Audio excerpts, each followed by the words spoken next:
Hey guys, welcome back to my channel. My name is David and I create video tutorials for videos that you can create using any video editor. If you're new to the channel, please make sure that you subscribe and hit the notification bell so you always get an update when I post something. Today we'll be using a custom speedometer like this one, where you can see the speed move up, where you can see the rev build up, where you can see the car is moving faster and faster, and then it's going to slow down and come to a halt. Now, most of the effects that I'll be using in this video are very simple. We'll be working with sample colors, image mask. What else? We'll be working with default title and keyframe animation, and that's it. All of these are basic features of Filmora X, so you don't need any other video or photo editing software to create these effects. Now, if you're new to layering, the concept is fairly simple. What we mean by layering is that we look at the video tracks, and what we put above will be visible, what we put below will be behind that. So you can look at layers two different ways. You can look at layers as, starting with the bottom layer of, let's say, A. On top of that we put B, and then we put C. But remember that for your viewer, it means that whatever's on top is going to be at the front. So if you repeat the same thing, then we go with A in the back, B on top, and then C to the closest, blocking out everything. Now, if we had a new track, let's say track D, on top, then it's going to block C, so it's going to be the closest to you. But we can also move it to the bottom of the track, where we're going to move it behind A, or we can just stick them somewhere in the middle. And all of the effects that I created to make this custom speedometer follow this effect. So let's jump right into Filmora. See you guys. Here we are in front of Filmora 10. Like I said, a big part of this effect is thinking about how the layers work. For everything that we do, I'm using the very basic effects, so there's no reason why you wouldn't be able to follow through. So we're going to start with our simple green screen that we're going to just drop on track 1. And I'm going to make it about 10 seconds. Now, the reason why I'm choosing a green screen is to make everything transparent in the background. But you can access any colors by clicking on sample colors, and then you can pick the color you want. Well, what I do recommend is that once you add a solid object, then you just lock the track, and you can pull out the recording by clicking on the timeline and moving your mouse to the left to right. And because we'll be using about 10 seconds, I just want to make sure that I can fit about 10 seconds worth of footage on one screen. Now, what we're going to do next is we're going to right click in the empty area, and we're just going to add a video track. On that video track, we're going to drop a black solid, and once again, I'm going to just drag it out till the very end. And you can see that now I can resize it, I can move it, but I can't click on the green because I locked it. If I unlock it, I can move the green in the background, but because I like it the way it is, and because everything's going to be transparent in a later video, I'm just going to leave it on a full screen. So I'm just going to lock the footage. Now this black, what we're going to do is we're going to make it slightly bigger, because we're going to click on effects, and then we're going to go into utility, and you can find the image mask right there. And I'm going to drop the image mask drop it on the black layer, and it will turn it into a circle. Now you can see that this circle is sort of an oval shape, so I'm going to double click on black now, and when I double click on it, I can see under video effects that there's an image mask already applied. And if you scroll within the middle or the center one, then you can choose different shapes, and you can decide what shape you want your image mask to be. I kind of like a circle, but it's not a perfect circle. So if I scroll down over here, you can see that at the moment the width is much bigger than the height, and I found that if you aim for about 80, and then you press enter, then you can get a very nice looking circle. And I'm just going to move it down to the bottom. If you want, you can move it on the X or the Y axes. You can make it smaller, bigger. you can really customize it any way you want. I'm going to just make it a tiny bit bigger, and I'm just going to drag it straight in the middle, so you can see that it's going to snap right on the middle, which will be very useful later. And I'm going to lock that footage again, and I'm going to press OK. Now we're going to go back to media, and we're going to go back to sample color, and we're going to add another green screen. And what it does is, because it's on top of the black circle, I can just block out parts of the circle. So if I wanted to, I could build any shape that I want, and I like it kind of there. Yeah, I think it's gonna look okay. So you can see that how immediately I was able to create a semicircle using nothing but solids and image mask. Now I'm going to lock my track again. I'm going to right click, add video track, move the playhead to the front, and then I'm going to add a white solid, and once again we're going to go into effects, and if you click on the little heart, then you can move anything that you want into the favorites. So I'm going to just add an image mask this time on the white. We're going to double click on it. Once again, we're going to pull down the width to about 80, and we're just going to drag the corners, and once again just resize it. Nice. And we're gonna just, once again, if you let it snap, then you can create this lovely effect. You could even draw a face using that, but we're not gonna do it now. And I don't really like this completely white thing, so I'm going to go into compositing, and we're gonna change the opacity down to about, I don't know, 50. And that will make it gray. If you go for about 75, then it will be slightly more white than gray.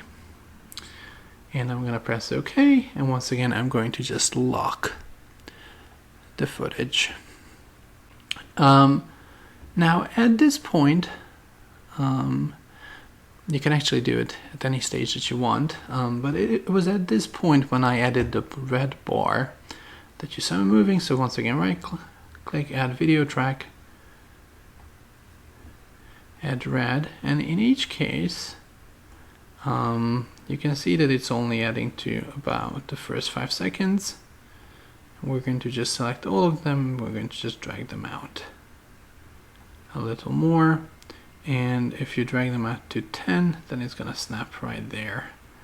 The good thing about it is that you can do it as you go. Now for anything be able to see on a dashboard, you don't need a red this big. So what we're gonna do is we're going to just pull down the size, and we're just gonna make it roughly half of the size of that. So it will look like it comes from the middle of the dashboard, but it can be much narrower. It doesn't have to be that big. Now if you struggle, what I found is that you can click on this monitor over here and then the zoom level, and then make it 100, and you can really zoom in if you ever feel the need to adjust anything later on.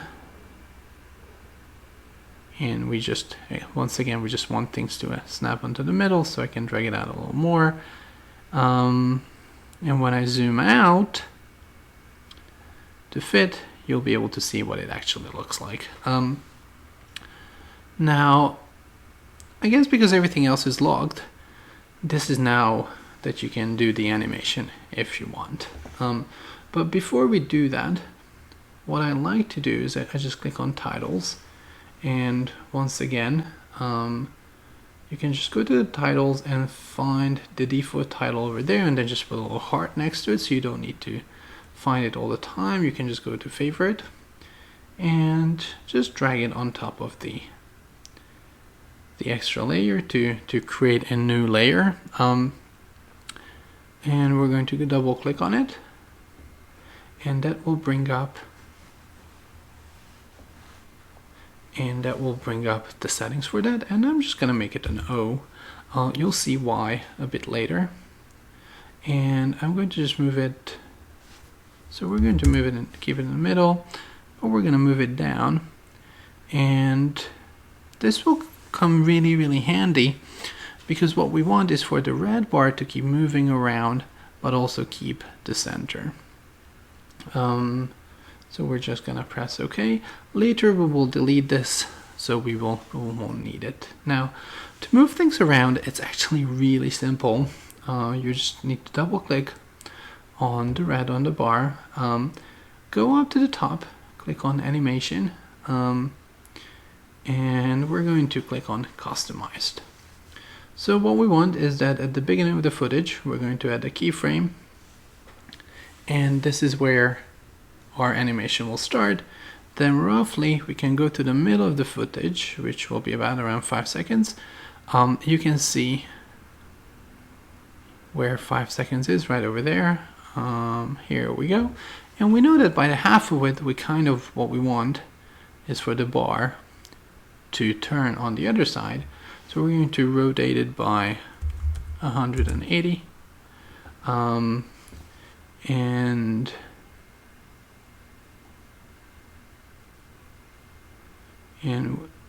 Sorry, then we're going to, and by that point, what we want is we want it on the other side.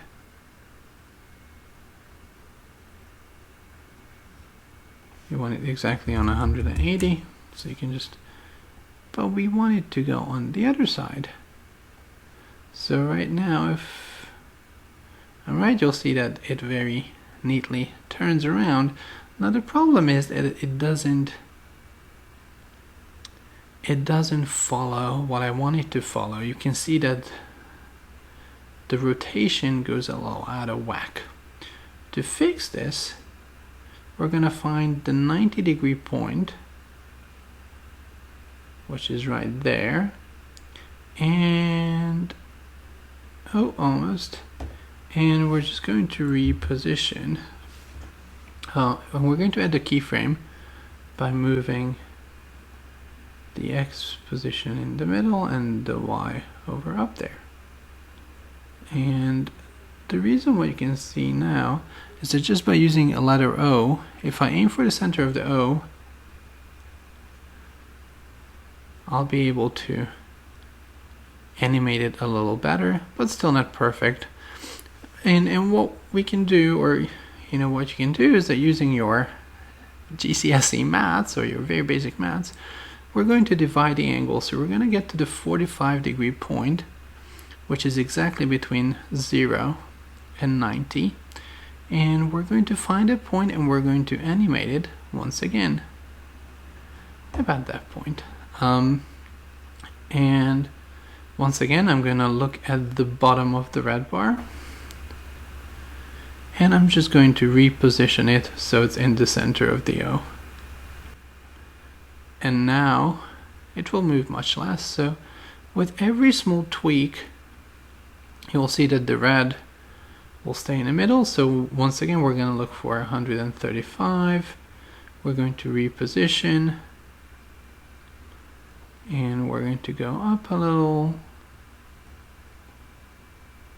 And that way, we're going to create a much better animation, and because now the red part will sort of stay in the circle.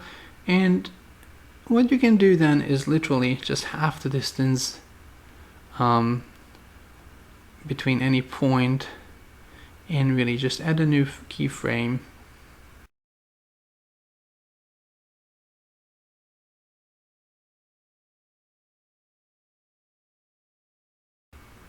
The more precise your animation is gonna be, but it's gonna do for now. So we're just gonna lock. And because we don't need the default title anymore, we're just going to delete it. And now all we have is just a red bar moving and a circle using keyframes. However, we're not done yet, because it doesn't look as nice as I wanted it to. So we're going to once again add a black solid. We're going to drag it out we're going to go back to our effects, drop our usual image mask on it, double click, go back to the image, down to video effects, and once again the width we're just going to adjust to make it a nice black circle. And we're just going to drop this circle right, maybe we'll make it a little more smaller, and we're just gonna drop this circle right on top of the white circle, and now it really nicely drops any inaccuracies that the red moving bar has. And we're gonna press OK. Now at this stage what we want to do next is we're going to add the white bars so we can indicate what gear we're in, and we make them exactly the same way as we've been making everything else. We're just going to add a white solid, we're going to drag it out, but you know, remember to lock your anything that you work with. And for this we're going to zoom level to 100, and you can see that Filmora will add this little square within which you can actually move things around, and we're going to make it much smaller, and we're going to condense it a bit. Now one thing that I find difficult is that if you make it too small, you won't be able to add any bars later on because they become too tiny. And we're just going to add it somewhere there. Quite probably we'll make it a little smaller again. Right there. So when we zoom out, it will look something like that. And what we'll do, actually it looks a little ugly, so we're going to adjust it just a teeny tiny bit again. And once again, we're just gonna make it a little narrower. Here we go. So we're going to zoom out, and that bar is going to show what gear we're in, and we need roughly 4 or 5 of those. So for this, I'm actually going to just copy. So I'm going to just click on the white. I'm going to press Ctrl C, go up to a new track. So we're going to add a new video track. We're going to place the playhead at the beginning, lock our footage, select the track, and then just add the new one. And what you can do is that using your arrow keys now, you can very easily move it across, and it's a lot quicker if you actually zoom in. And now you see that now we have one at the front, and then we have one at the end. So we're gonna need one right around the middle. Once again, I'm just going to copy it, right click, add video track, select, and then Ctrl V to paste.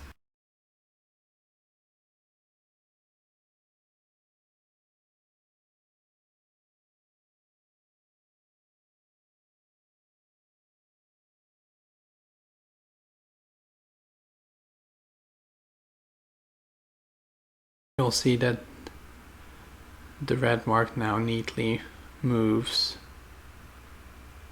between the marks that we created. So that's pretty cool and pretty neat. We're not done yet though. Next, what we'll do, we're going to go up to titles and we're going to add the gear speed. Now we're going to just double click on it, and I like to make it red. And we're just gonna make it 1, and we're going to make it slightly smaller, about 62. Maybe let's go for 48. I'm going to just zoom out so I can see exactly what it looks like. Oh, I quite like that. And what we'll do is then we'll see that we're in first gear, and at this stage we get to the second one, so we're going to shorten our default title to that point, press copy, select the track and paste until we get to the third gear, and we're just going to make it number 2, and then sort of copy the same. So we're going to just copy our second one, paste it, find where gear 3 changes to 4, and just going to change the number right there. And we're going to get to the end, we're going to paste it again, find where it turns into 5. So this whole thing will be 4. And once again, we're just going to press copy and then paste. And then we're going to get to 5. So when we play it back, you can see that 1 turns into 2, then to 3rd gear, 4th gear, and 5th gear. And it stays there however long we need it to. And for now, for just demonstration, it will be fine. Once again, we're going to lock our footage. And what we need now is that any decent car racing would show you what speed they're going at. So once again, we're just going to double click our title, and we're going to go kilometer per hour, or adjust wherever you live. And we're going to make it about 36. And I like this grayish, maybe this is a bit much, maybe this gray. And I'm just going to move it, sorry, the axis is going to change, so I'm just going to move it down the Y axis and just leave it somewhere there on the bottom. And press OK. So the very last thing that we have to do is we're going to just add our kilometer per hour change to this. Once again, we're going to just add a default title. We're going to find, let's say we're going to make it nice and visible, so roughly 48, or even better, we might go for 64, 72, and we're just going to move it down the y-axis, so it's going to be nice and it's going to be in the middle. And we're going to press, and we're going to move it down just a teeny tiny bit so it's nicely centered. And what we're going to do is we're going to look at our rad mark, and we're not going to leave it at a consistent 0, especially when we get to the end. But what we're going to do is it's going to start at 0, but as we speed up, we're going to split our footage, and then we're going to change this number to 1. Then we go a couple frames, slice it again to only 3. Then we're going to move that yet another couple frames, slice it, turn it 4, then a couple frames, split, make it 5, and you can see that it creates a nice effect of speeding up.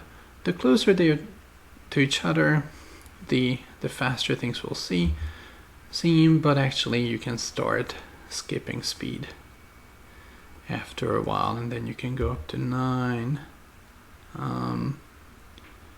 Then you can add, I don't know, 12. Really have a play around and do whatever feels right for you.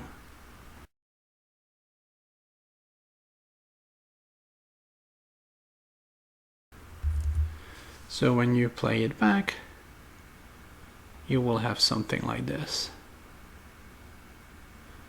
where the speed is going to pick up to 30, and then it's sort of going to stay right there. Now, one thing that I found while I was playing around with it is that cars very rarely, very, very rarely go this incredibly linear way of 1, 2, 3, 4. What they often do is that they go up and you hear the sound of where the car really, you know, the velocity like pushes it further, and then it's gonna switch back. So we'll find our first keyframe where one moves, where we're looking for 2, and what we want to do is that right before it hits 2 and the speed continues, we're going to go back a couple frames and we're going to add another keyframe where we're going to over rotate it slightly, and that will create a nice effect of rather than going to 50, you can almost crank it up to something like 60 maybe, or 62, and that will really, you know, create the effect that you're speeding up. Then you push, and then the gear change actually happens. And we're gonna do the exact same right before we get to the third one. We're going to crank it over a little to maybe 110, and that will create some sort of, you know, a very similar effect. Just remember that when you get to the point, you also need to readjust your center in case your red bar moves too much. Now really do whatever feels right to you, and you will have something like that. You know, that effect when a car goes and then the gear changes back. And I'm gonna show you what the full effect looks like, and if you guys have any questions, just leave it in the comments below. Thanks for watching. Bye.